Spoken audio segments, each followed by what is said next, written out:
नमस्कार, मैं हूं आपके साथ मयंक। देखिए, ईरान और अमेरिका की जंग के बीच में बड़ी खबर आई है भारत से। भारत में सरकार ने पेट्रोल और डीजल पर एक्साइज ड्यूटी घटाने का बड़ा फैसला किया है। सरकार ने पेट्रोल और डीजल पर 10 रुपये प्रति लीटर की एक्साइज ड्यूटी कम कर दी है। नए आदेश के बाद अब पेट्रोल पर एक्साइज ड्यूटी 13 रुपये प्रति लीटर से घटकर 3 रुपये प्रति लीटर हो गई है। वहीं डीजल पर कोई एक्साइज ड्यूटी अब नहीं लगाई जाएगी, यानी डीजल पर लगने वाली 10 रुपये की ड्यूटी को पूरी तरह से खत्म करके अब जीरो कर दिया गया है। देखिए, ये बड़ा फैसला सरकार की तरफ से लिया गया है, जिसमें पेट्रोल पर लगने वाली जो एक्साइज ड्यूटी थी इसको 10 रुपये कम कर दिया गया है और डीजल पर जो एक्साइज ड्यूटी 10 रुपये लगती थी उसको घटा के जीरो कर दिया गया है। अब इसके बाद लगातार ये सवाल पूछे जा रहे हैं कि क्या पेट्रोल और डीजल के दाम कम होने वाले हैं। देखिए, इसको लेकर जो खबरें अभी तक सामने हैं, जो एक्सपर्ट्स बता रहे हैं कि फ़िलहाल पेट्रोल और डीजल के दाम कम होने की संभावना नहीं है। पेट्रोल और डीजल के दाम अभी सस्ते नहीं होने जा रहे, दोनों चीज़ें सस्ती नहीं होगी। अब इसकी बड़ी वजह समझिए। पहली वजह, इसका मुख्य कारण है जो तेल कंपनियां हैं इनको भारी घाटा हो रहा है। जिस तरह से आप देख रहे हैं कि जंग के कारण जो है क्रूड ऑयल के प्राइस तेज़ी से बढ़ते जा रहे हैं, कच्चे तेल के दाम लगातार बढ़ते जा रहे हैं। इन हालात में पहले के मुकाबले अब जो तेल कंपनियां हैं इनको बड़ा घाटा हो रहा है, बड़ा नुकसान हो रहा है। तो इस वजह से फिलहाल तेल के दाम, पेट्रोल और डीजल के दाम सस्ते नहीं होंगे। देखिए, भारतीय तेल कंपनियां हर लीटर पेट्रोल और डीजल की बिक्री पर करीब 48 रुपये का नुकसान उठा रही हैं। इस वक्त एक मोटा मोटा आंकड़ा जो है वो सामने है।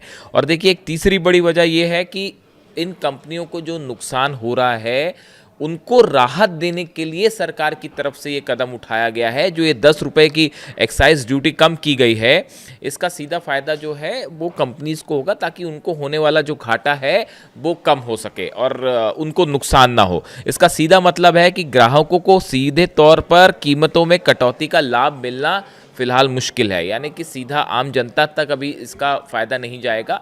जो कंपनियों को घाटा हो रहा है करोड़ों का, उनको एक प्रकार से राहत देने की कोशिश सरकार ने की गई है।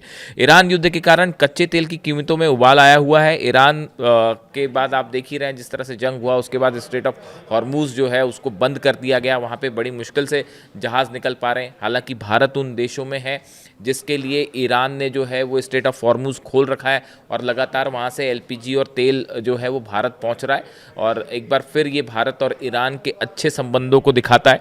इसके अलावा लेकिन जो वैश्विक आपूर्ति है वो प्रभावित हुई है। कई देशों के जहाज़ों को वहाँ पे ईरान ने रोक रखा है, उनको जाने की अनुमति नहीं है।